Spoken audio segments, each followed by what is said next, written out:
Thank you for joining us wherever you are. This podcast episode is brought to you by the Old Ways Actual Play team. This actual play uses the 7th edition Call of Cthulhu tabletop role-playing game rules by Chaosium. This actual play is performed by adults and in an adult setting. While we try very hard to stick to language for all ages, listeners should know that this podcast may include mature themes. All content, including names, places, events, companies, and etc., that may bear resemblance to entities living or dead, is strictly coincidental. My name is Michael Diamond, and for tonight's game, I will be your keeper. Thank you for joining us again on an episode of the Old Ways Podcast. I'm your keeper, Keeper Michael. We welcome you all back to Masks of Nyarlathotep in the China chapter. And so, as we like to do at the top of the show, we'd like to thank our listeners and our Patreon supporters. If you have not had an opportunity to check out what we offer on our Patreon page, you can do so at patreon.com/theoldwayspodcast, where some of the people here could use your help. Trust me. And so at the top of the show, we're also going to get into introductions, and we'll do that beginning to my right. This is Tiffany, and I play Maeve O'Shea, and we're going to another bar. You are indeed going to yet another bar. This is just like old home week for you. To Maeve's right. This is Morgan. I play Lillian Lane. Indeed you do, Miss Lane. At the end of the table. This is Jake. I'm playing Jack Doyle. And finally, we get to go to the mythological Stumbling Tiger Bar. Yes, the legendary Stumbling Tiger Bar is within footsteps now. To Jack's right. This is Lonnie, and I'm playing Robert Drummond. And these people spend a lot of time in bars. Yeah, it is of era, at least, right? They're at least, pandering to the realities of the 1920s, which is... drink your troubles away. That is correct. To Mr. Drummond's right. This is James. I'll be playing Dr. Sigmund Tottenbach. And we may spend a lot of time in bars, but this is the first time we have been in a bar in Shanghai. Let's celebrate, yeah? Well, second time, but, who's counting, right? And to, last most certainly not least. This is Alex playing Sambo, and I'm hoping that this guide lasts longer than the last one. Oh, man. I didn't think we were going to get through too many episodes before that reference came up. To point of order, Mr. Drummond's not a guide. I'm not a guide. He's something totally different. That said, we raise the curtain tonight in the darkened streets of Shanghai as you are moving northeast of the confluence of the Wangpu and Suqiao River, where there is a district of bars and gambling dens. In perhaps 1 to 5 Flower Girl houses. For those of you playing at home, Flower Girl houses are sort of the Shanghai version of brothels. And so our investigators are also seeing several of those as they go along. It reminds you, again, Jack, a little bit of Chicago in the Levee district. This kind of feels a little bit like a strange home for you. At 10 Lantern Street, just down the street there, not too far within sight, you see an array of painted wood. And that painted wood is black and orange with white stripes. And you see almost a caricature of a tiger that decorates the outside of, we'll just say, a less than opulent establishment. Now, Drummond, you'd know the Stumbling Tiger as an affectionate, a one-room neighborhood bar. So this is a place where folks from the Bund and the Dock come in here and they drink sake and whiskey and get blind drunk and then pass out somewhere. This is not the place for a group of foreigners. It's a single room bar plus a separate toilet. That's about it. Yeah. The room you're going to enter is large, probably a little dark, and likely a little more dingy than dark too. But the dark helps with the dinge. You all see an array of lurid green posters. You see we'll just say a wide array of what some might consider art, others might consider pornography. And walking into this club, especially for you, Miss Lane, you feel like maybe, just maybe, you might need a bath after coming out of this place. Yeah, this isn't my usual establishments to wander in if I'm going to drink. Yeah. The walls themselves are caked with decades of cigarette smoke in here. Oh, I'm not touching the walls. I wouldn't assume so. There are, we'll say, a couple handfuls of men inside. The women who enter the door here, Miss Lane, Miss O'Shea, are the only women in the bar. And behind the bar, there is a man polishing a glass, listening to several patrons go on and on about their day of work in the local Cantonese tongue. For those of you who speak Cantonese, you pick out a few specific words, mostly something about a worker strike that is beginning to bubble up. They're talking about people might just say, they might give it all up and force the shipmasters and harbor masters to pay more for what they're doing. A lot of loose talk. When the six of you enter the bar, I suppose, where are you heading first? There's not many places to go other than tables on the outside, rectangular space with chairs, and then the seats around the bar. You want to get a table? All right, we'll get a table. You going to get a table? Yeah.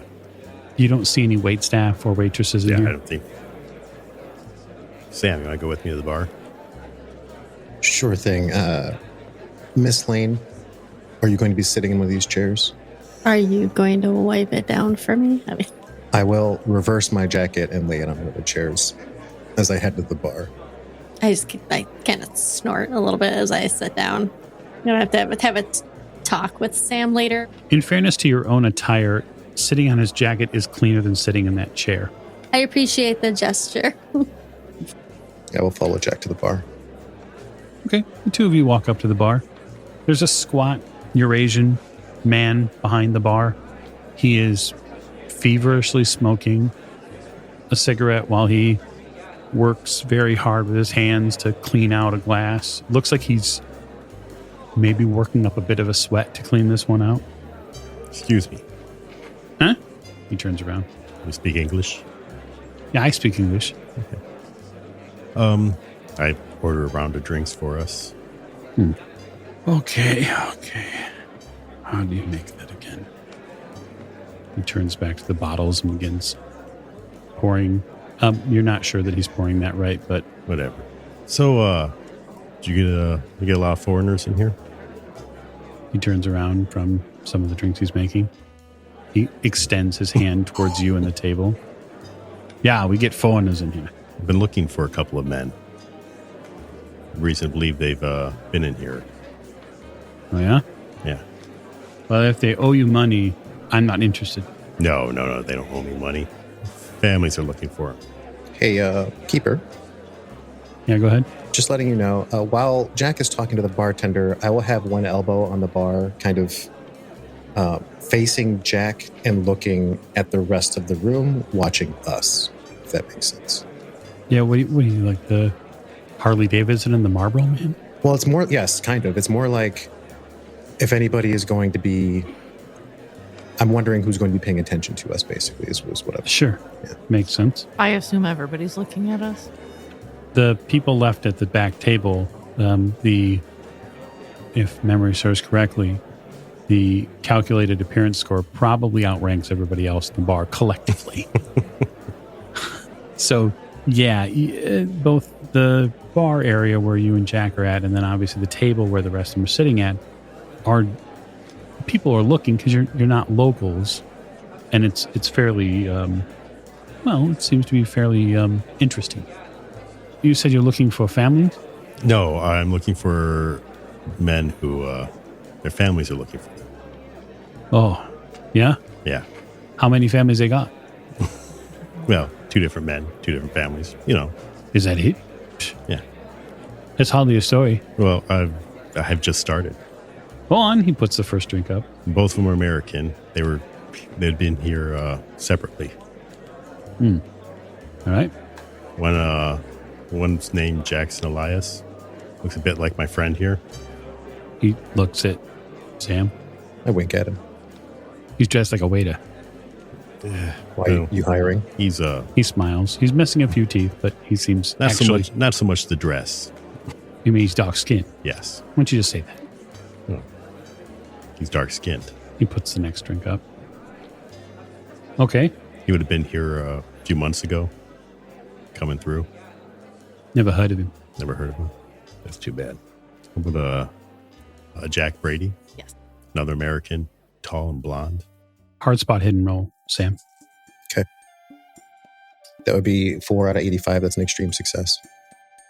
There is someone across the bar that when the last name Brady comes out of his mouth, someone across the bar, so probably 15, 20 feet away, their head moves to look directly at the bar. I will slide a hand into Jack's view with kind of an open palm hovering above the bar, and I'll just slowly bring it down. And I will watch that person out of the corner of my eye. Jack, give me a persuade roll, hard difficulty.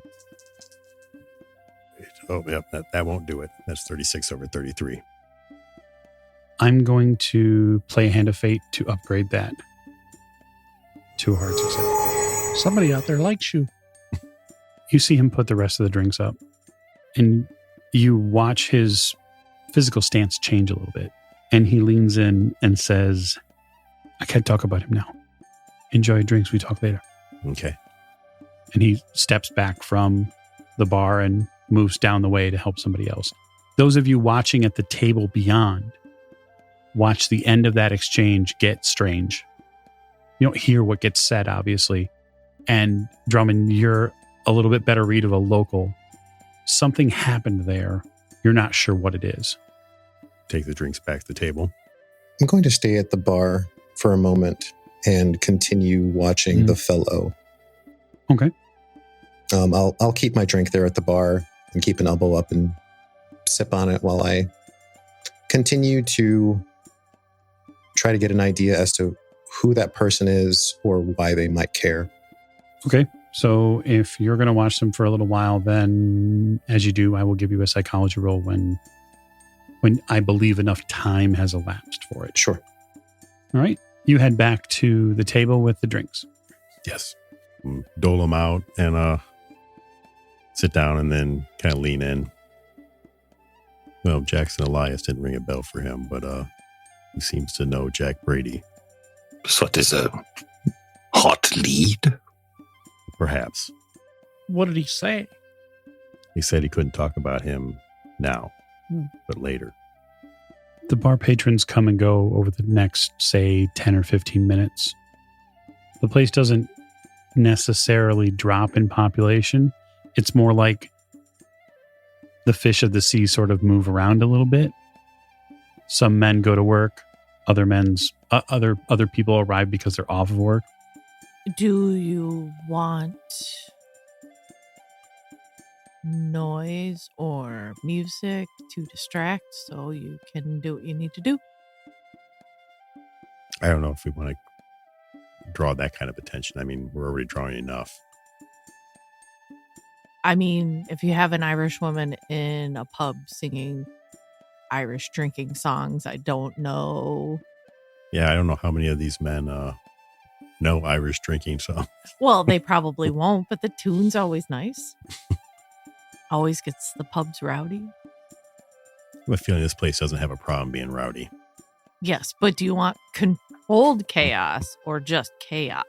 There's a difference. When I sing, there is. Oh. I'm not going to tell you no. Sam, go ahead and give me a psychology roll. 5 out of 10. Hard success. Hell yeah. Oh, very good. I'm going to then walk more towards the center of the room and start and have a drink in my hand and start singing Irish drinking songs and using milking the spirit. Alrighty. I will deal with Sam momentarily, and then you may milk the crowd. So, it isn't this man that is really the issue so much as it is the table of people he is sitting with. So, these other three gentlemen that this man is sitting with they seem to be waiting for something. And you're not sure if it's waiting for the crowd to thin out, but all of their physical mannerisms say that they're not simple dock workers. There's something about them that is malevolent. Do I think that they're armed? I suppose, give me a follow-up spot hidden. A 47 under 85. I will... Yeah, I think that's enough. You think it's probably a 67% chance that they're armed. You don't feel like it's firearms, though. No, it's probably something... They might have blades on them. Something more personal, something quieter. Okay. So there's one thing I'd like to do while Maeve is moving to the middle of the room. I will down my drink and I will wave the bartender over. And I'll drop a few, what are they? They're yen, right? Yen? Yeah. I will drop a few yen on the bar along with whatever I managed to pick up from the hotel we were staying at, whether it's a matchbook or something that indicates where we were or where we were staying. If not, I'll write something down. I'll scribble something quickly to leave it with the money. Another, please. And I will kind of open palm, shove it over to him. He walks back down and pours you another drink. You hear a man at the end of the bar sort of get a little loud, and you hear him say, "I need another." He seems to sort of get a little incredulous. And then the bartender says, "I'm coming. Just one moment." He finishes serving your drink and turns. And I will take the drink and head back to our table. Okay. Miss O'Shea, you get to the most open portion of the bar floor. You want me to roll perform? I would like to know how you're going to perform. I know that you're going to begin to wind up some Irish drinking songs. So, like, I'm going to tell everybody to get their drinks and have a good time. Yep. That is 28 out of 68. Okay, so hard success. So you begin performing. And I already spent my requirement. Okay, so the effect you're looking for Milk the Spirit is... I only am down one magic point, but I'm more looking for the point where, like, you enthrall them and everybody's focused on you. And... Yeah, you definitely get that. So you begin to go into your song, and the eyes of most people at the bar turn to you. This is also fascinating to you, Mr. Drummond, as you did not know she was talented in this way. And you sort of begin to see all sorts of eyes around the bar, not just look at her, but really pay attention to her. That man down at the end of the bar that asked for a drink, Sam, he's enraptured. And he begins sort of dancing in place at the bar, like with almost some sort of strange mimicry. Like he's having a good time. Even the bartender seems to perk up a little bit. As I head back to the table, I will go behind Lillian's chair and I will kind of, I'll take the corners of my jacket and I'll pull them up like over her shoulder and lean in. And I will say, that table of men doesn't mean us well. I'm worried that they're going to follow us out. They're likely armed. I reach down slowly, kind of check to make sure my weapon is still snug in my boot. Seems to be. Well, they'll be surprised to find out that we're armed too. You continue, Miss O'Shea. And as you continue to sing, you get the intense feeling that this man at the bar is really into your act. He's very much enjoying himself. He is likely very intoxicated. Oh, at the end of the bar? Yeah, he's, well, at the end of the bar for them, but for you, he's a lot closer. Oh, right. Yeah, I mean, he's getting other patrons into it. He's ordered another drink. He seems to be drinking whiskey, you think? He's beginning to cause a scene. Yay, more of a distraction. I gave the bartender the name of our hotel. Okay. I don't want to put him in any unnecessary danger. If we're going to lead these fools away, we should do it soon. He's probably already in danger from the moment you talk to him. Yeah, he might be interrogated by those guys, the armed gentleman that you kindly pointed out. And you gave him the name of our hotel.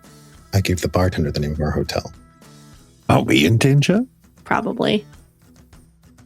That We're always in depends. What I'm saying is, if we lead them away, lead them out, we can figure what the hell they want. It's clear they're interested in Brady. When your enemy is following you, you know exactly where they are. I don't know about you guys, but if I have the choice between a group of unknown figures who I can follow, or a guy who I know where he is, and he's one person versus 6, I know which one I'd rather wait for to find out any information I want. I don't understand what the hell you're saying. What I'm saying is they're probably not going to follow you. They're just going to wait for him because there's one of him. And if that's the case, we can deal with them then. But we have to know. It's very likely that they're interested in whoever interested in Jack Brady. They were already here. They were already watching him. They would have already questioned him. Right. This is about us. They may just be regular drinkers at this establishment and not somebody looking for Jack Brady all the time, but met him previously. Right, because they didn't just cue in when Jack said it. Look, I'm not being paranoid. No. I believe you that they are definitely interested in us now that we mentioned somebody's name that they know. And I just don't think they were here waiting for us to show up. Not waiting for us. Waiting for news. Doctor, would you give me a psychology roll, please? Hard difficulty. Yes, please. That is a 58 under 86. I'm not 100% certain what the hard difficulty for that would be. I have an 86. 86 would be 43.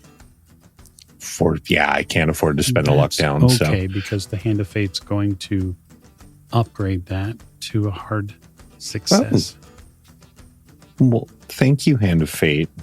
You, while all of this is going on, the people at the far end that Sam is pointing out, the bartender, you're also keeping an eye on Miss O'Shea because, of course, she's singing. And beyond being just entertaining, it's good to keep an eye on what's going on.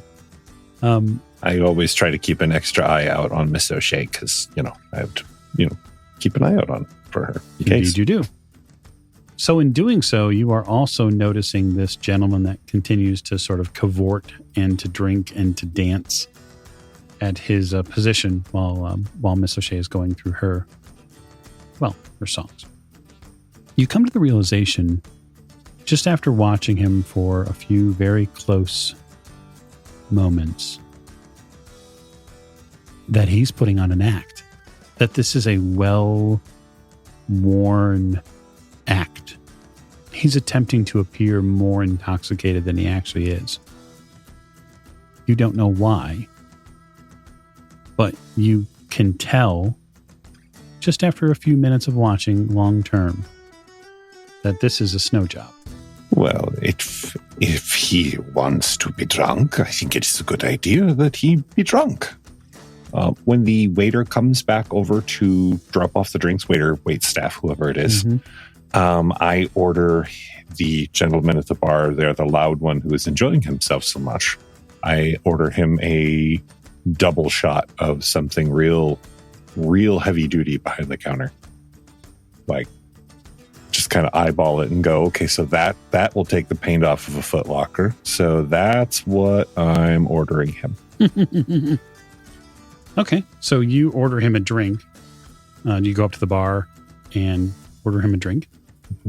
And when you do, the bartender goes down, pours it for him. He happily accepts it.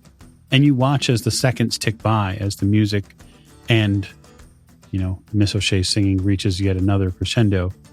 You watch how careful he is to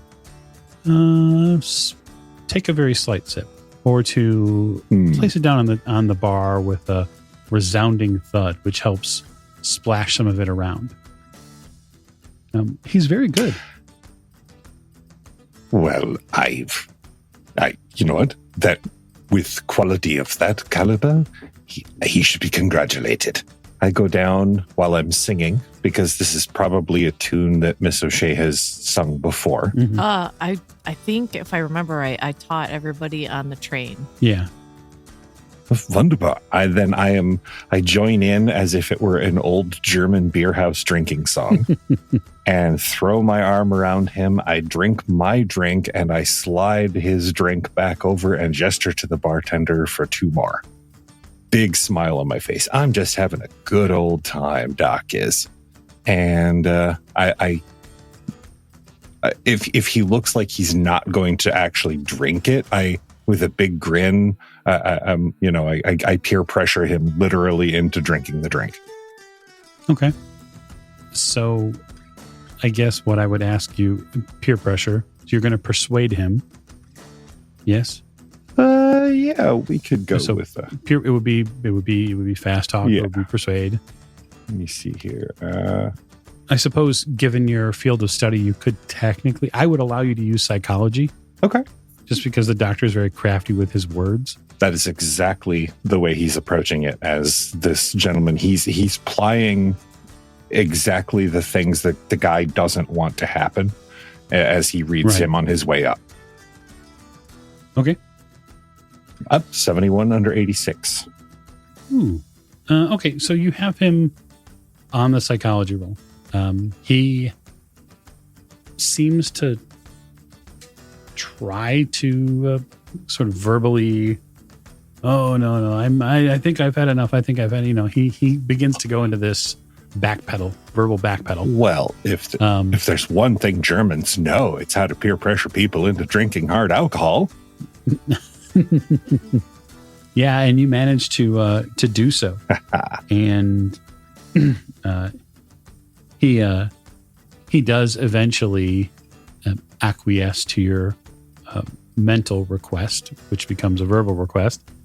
And after his drink, he waves to the bartender and he says, "Chum, I'll see you later."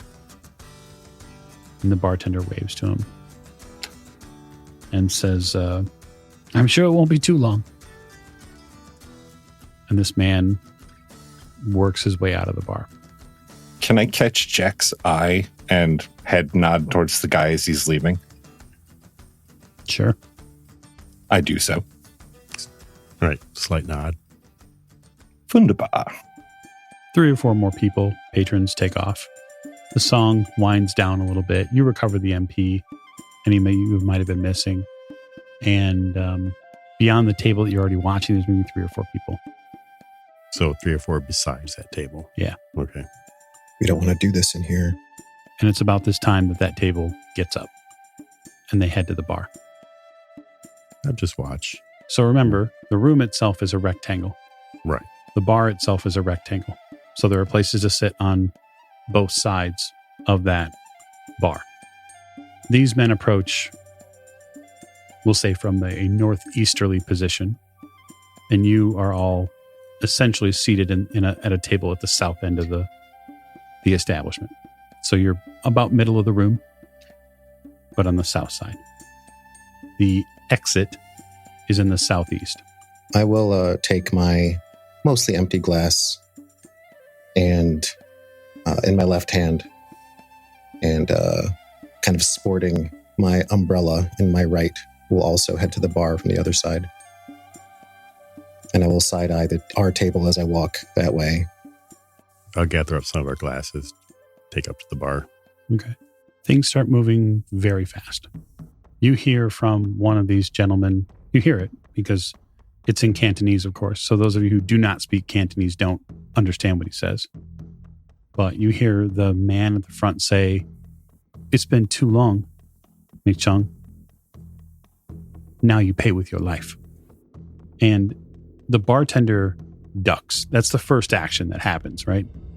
He ducks. And as he ducks, all 4 of these guys sprout knives, long, hooked blades. And so what I would like are some dexterity scores. Because I have a feeling that some of you might participate in this grand experiment. We would call it a melee. I would love to. Oh, yes. Okay, so the first person to act would be, or has the ability to act, would be Miss Lane. So, Miss Lane, it is your action on 90. Take it away. How many guys are at the bar?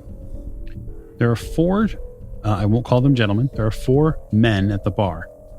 They are armed with long knives. So the long knives that they carry are what are in effect a type of sickle weapon. Real quick, are they fairly identical? The knives? Yeah. Okay. Just to be sure, none of them have left, right? It's just the same group is still there. And Except for that one guy. no, I mean, like, none of that group has left. No, none of that group has left. They're all here. And they never will. And their backs are towards me. Nope, their fronts are towards you.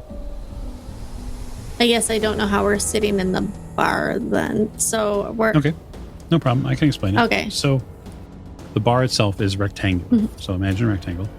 Inside that rectangle, make a smaller rectangle.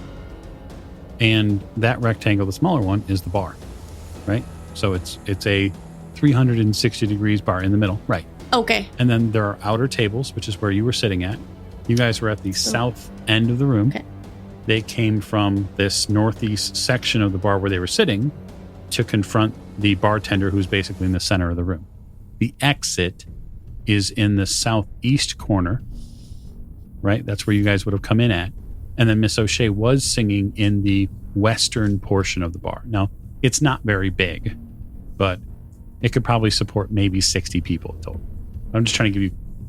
Okay, so I can see them as I'm sitting, and I can see them. Okay. You can see them. They could see you, but they're not paying any direct attention to you because they're trying to menace a bar owner.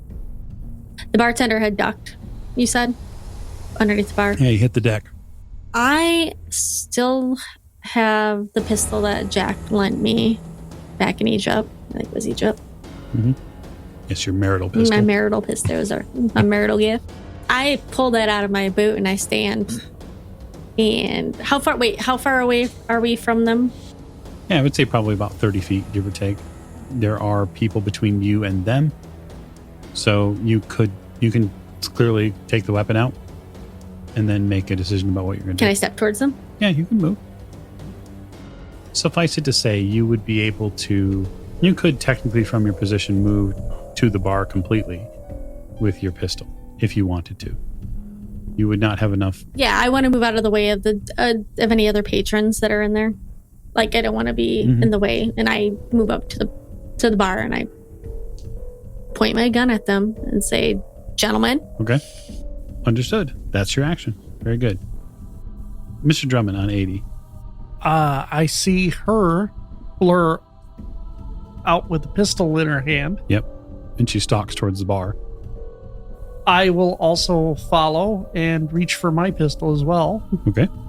So you'll be on the left side because Sam's at the bar already. Yeah. And so it'll be Lillian on the right of Sam and you on the left of him. Both of you armed with pistols. Mm-hmm. Okay. The bartender stands back up. And when he stands back up, he has something medieval in his hand. And so he has what looks like the closest thing you can put it to, Sam, when he stands back up is he has some sort of flail. I love this bartender. And so he cocks his arm back. And when he does, you hear the ball and chain go over your head as he whips it towards the first man in line. He doesn't say a word. He just starts attacking. They're going to attempt to parry. That does not work out for them. The first guy, the guy who came up and told him that they were there to kill him, gets a spiked ball to the side of the head. And there is a heavy thump as the impact of this ball and spike hits his head. And then there is an immediate report from the mahogany bar as the other side of his head flattens against it. And so there's like a sickening crunch and then a bang sound from the table. And that's the bartender's action. Undeterred by this scene in front of them, the rest of the men leap over the bar in succession.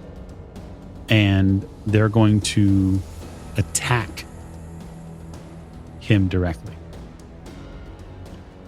Before they have the opportunity to do so, Sam, you'll have the opportunity to interdict yourself on 75 should you so choose. I will also be vaulting the bar. And the first one, I will, as they are clearing the bar, I would like to intercept their weapon hand with the machete that I produced from inside my umbrella. Okay. So you'll get one. Mm-hmm. There are 3 of them.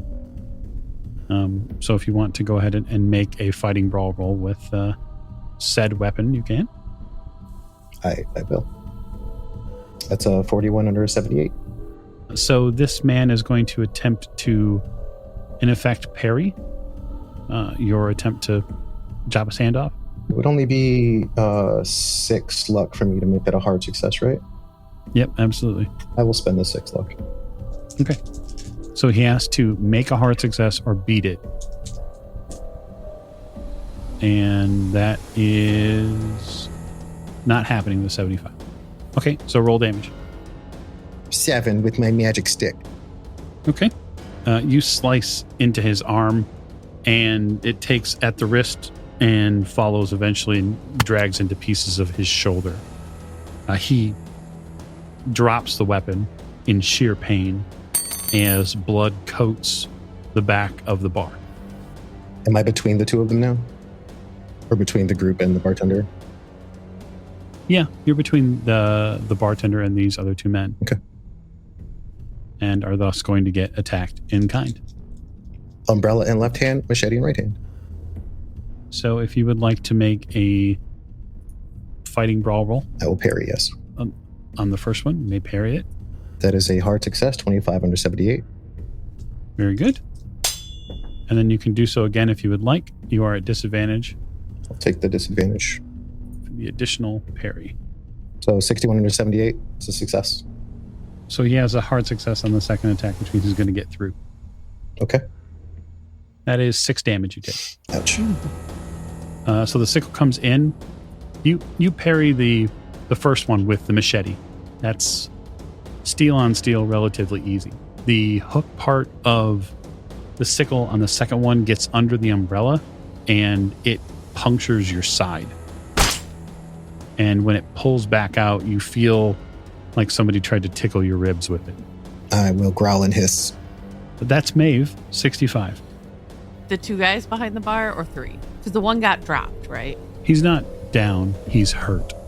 Okay. And no more free passes. No more cultists with 8 hit points. Well, I meant down, like knocked out. Like, didn't the dude get hit in the head? Or was that not yeah, that's behind the first guy. Yeah, Yeah. He has a totally different problem. Okay.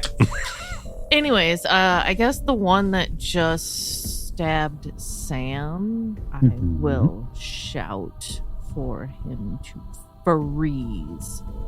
Alrighty, spend your appropriate 28 out of 83. All right.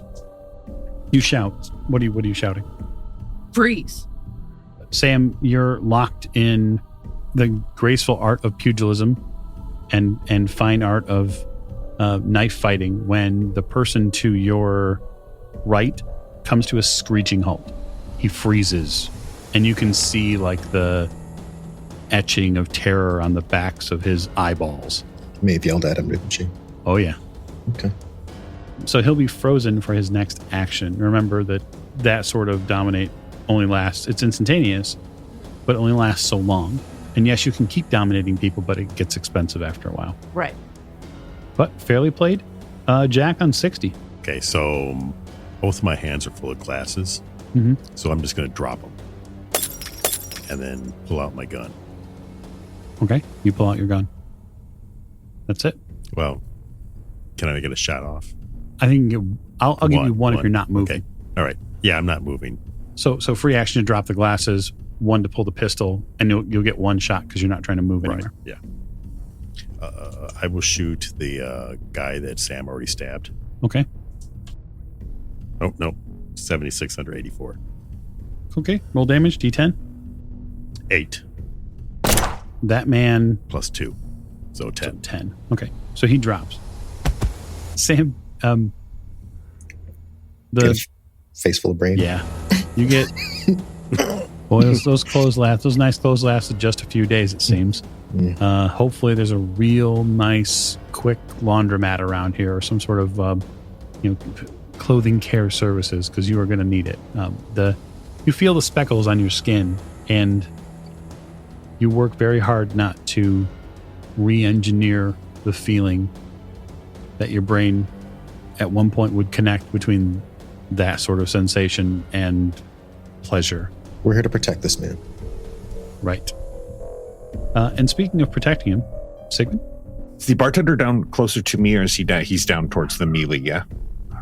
He's about middle of the bar. You know what? I'm going to hold my action, actually. Sure.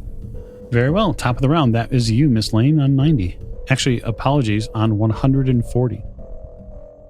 As you have your pistol out and gives you plus 50 to your initiative. So how any guys down in the bar?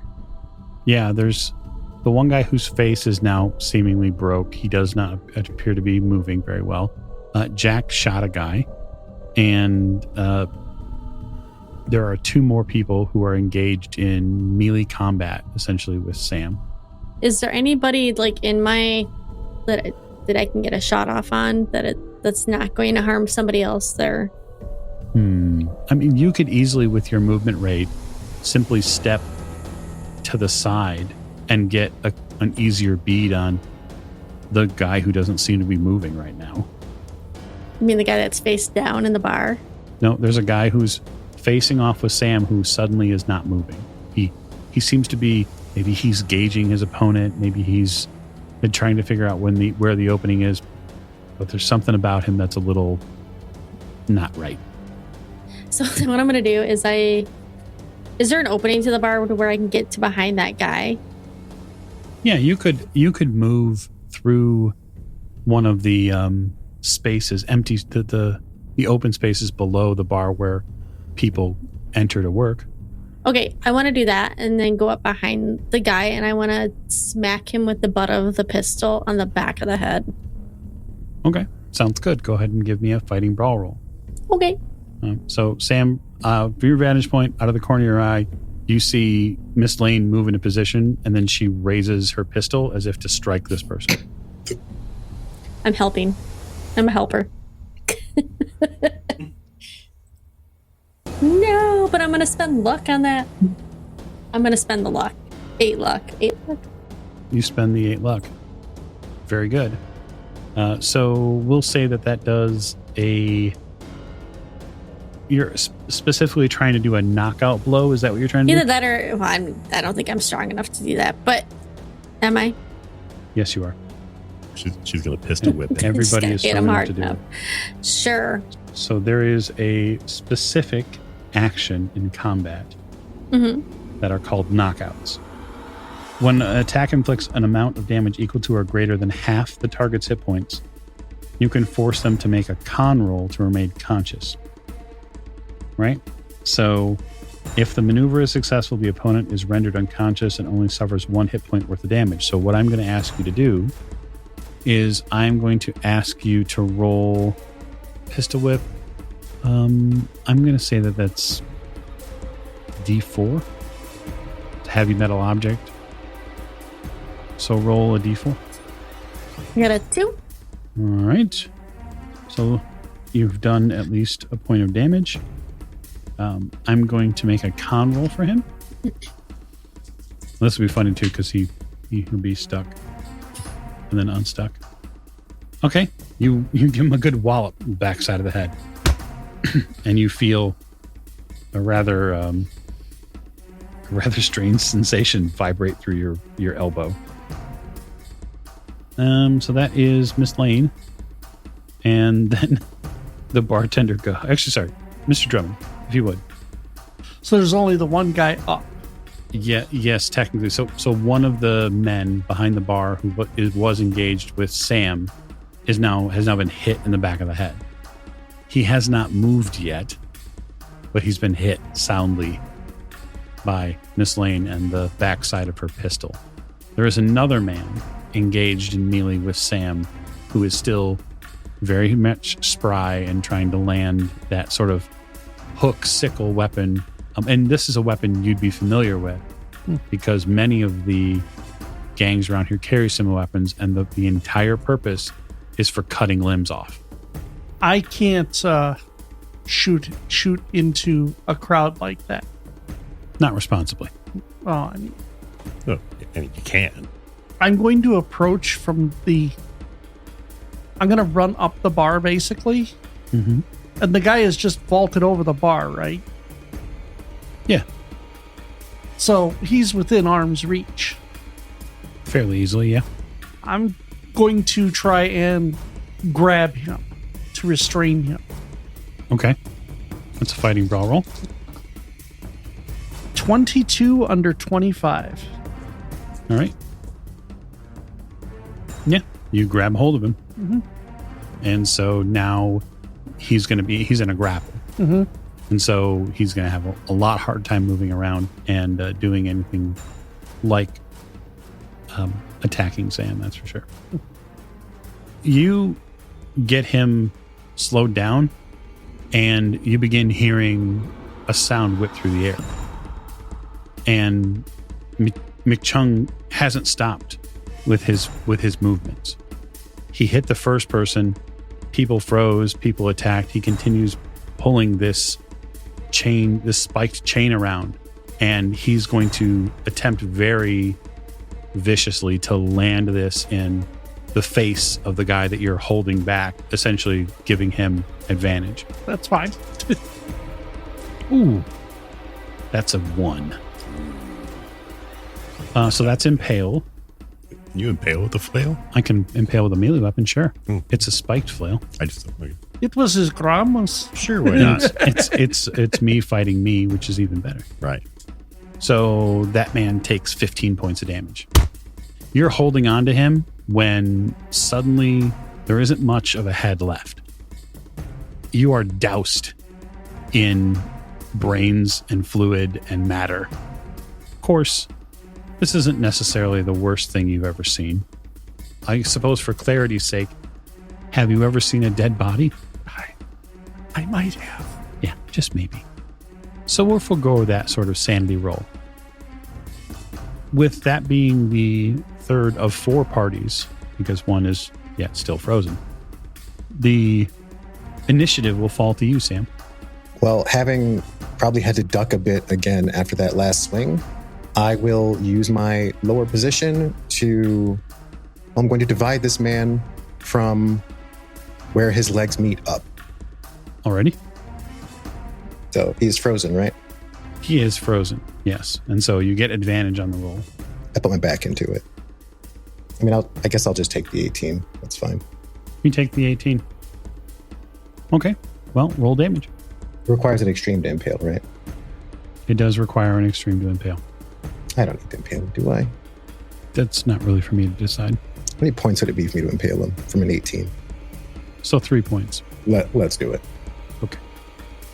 So go ahead and what's the damage to the machete? Yeah.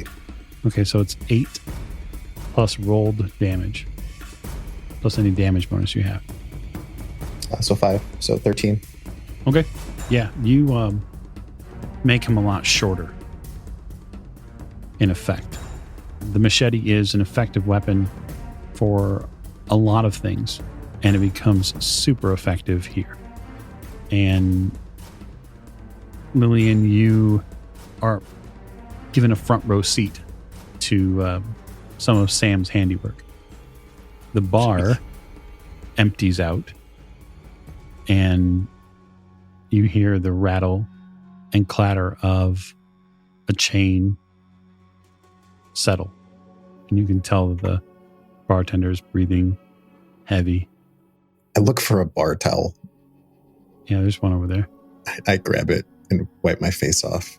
Slip my gun back away. So about Jack Brady. Yeah. Brady, I'm going to need a drink. Who are you? That's a long story. But we've been following Mr. Brady and some of his companions across 3 continents now. He steps outside the bar and walks towards a table with a bottle he pilfers before leaving. Thank you for helping. Do these men seem to be wearing any kind of symbol or sigil or... I mean, it depends on what lengths are you going to inspect them. They're not wearing any sort of headdresses or clothing that is... Well, I was thinking like a necklace, a bracelet. Tattoo, maybe. Yeah, or a tattoo. That depends. Are you going to inspect the bodies?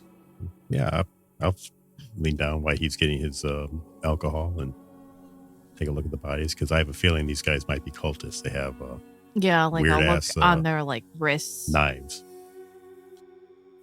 You can't just go around stereotyping people just because they got weird ass knives. No, you can't. Well, no, you can. You just shouldn't. You don't find any markings on them.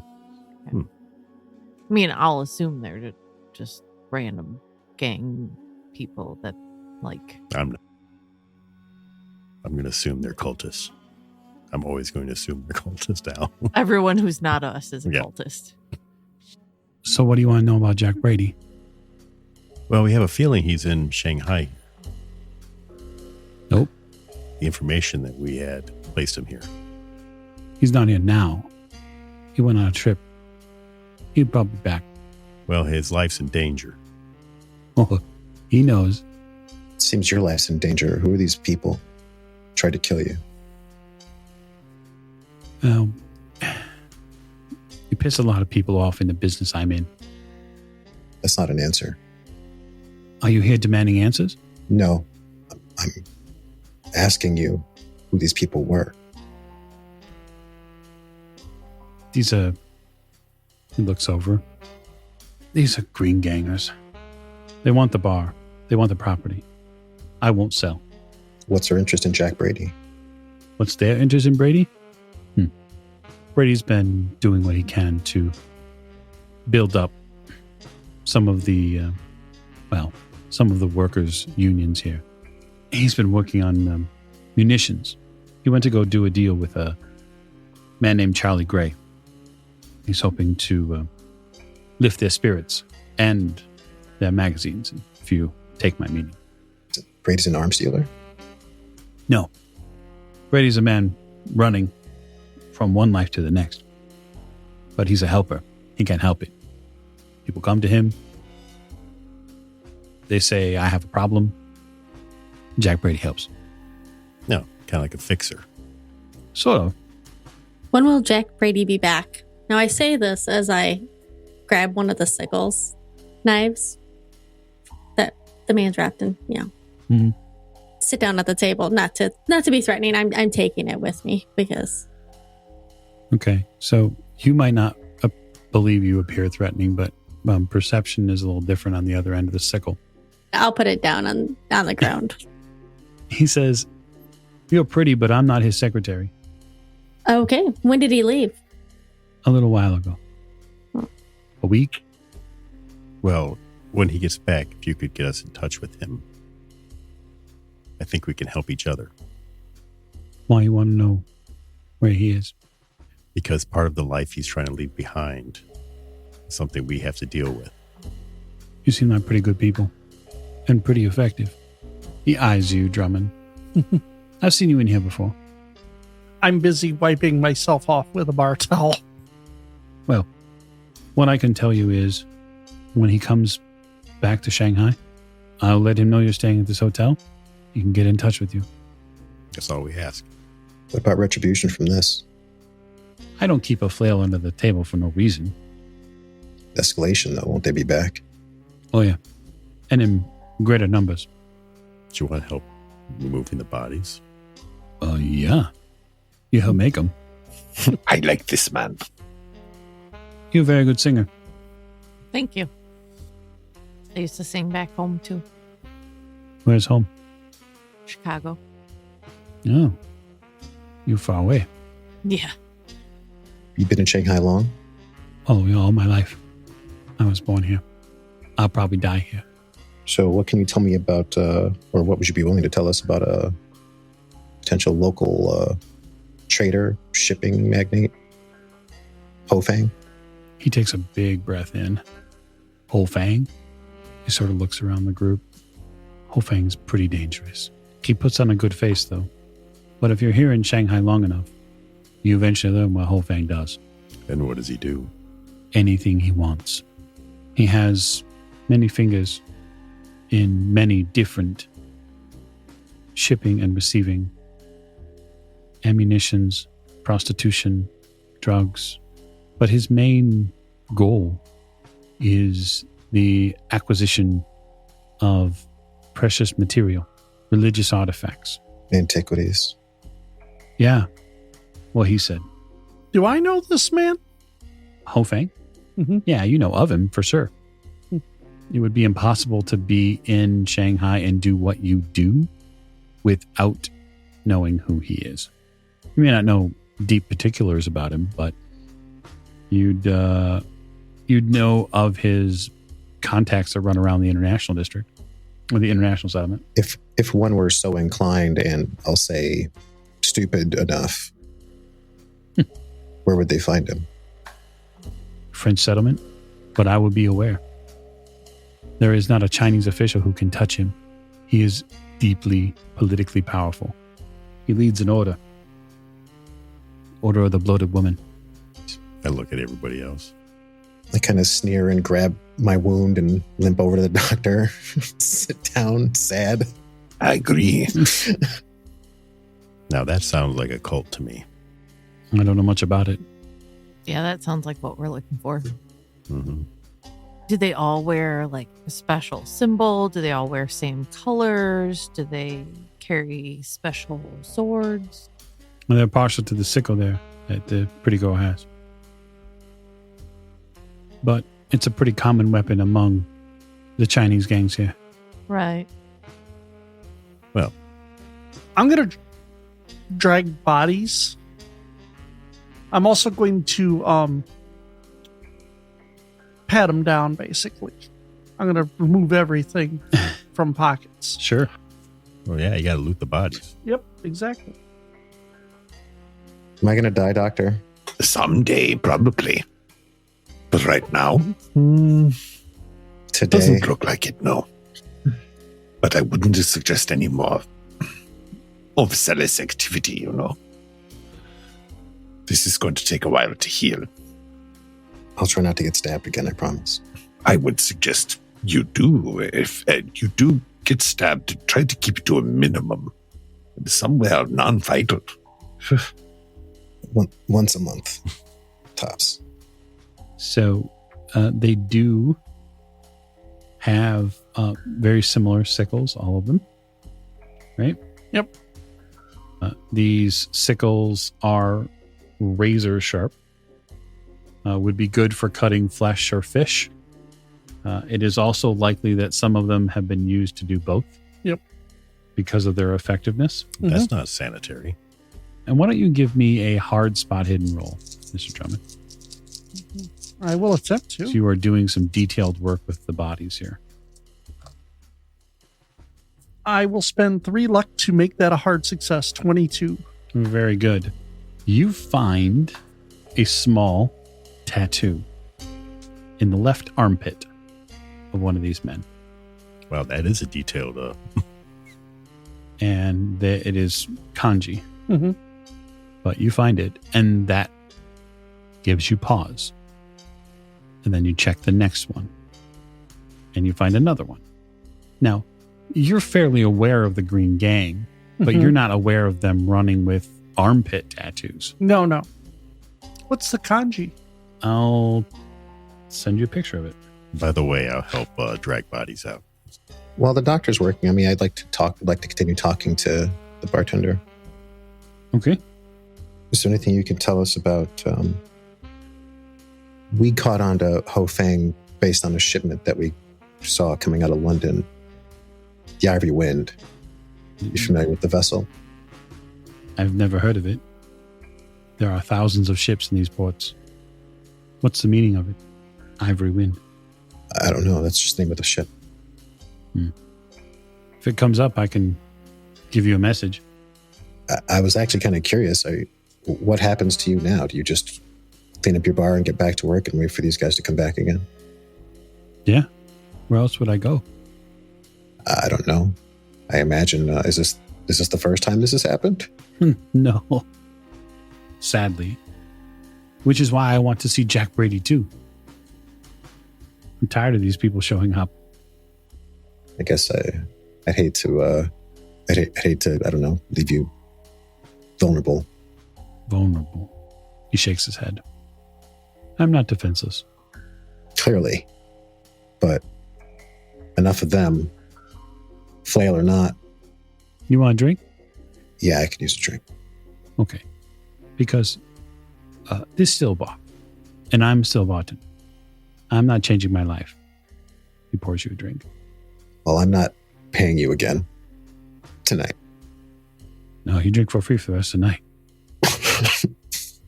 Tomorrow, he shakes his finger at you. Tomorrow I'll pay you. Good. All I can tell you is Jack Brady should be back soon. But you're not the only person looking for him. Obviously. I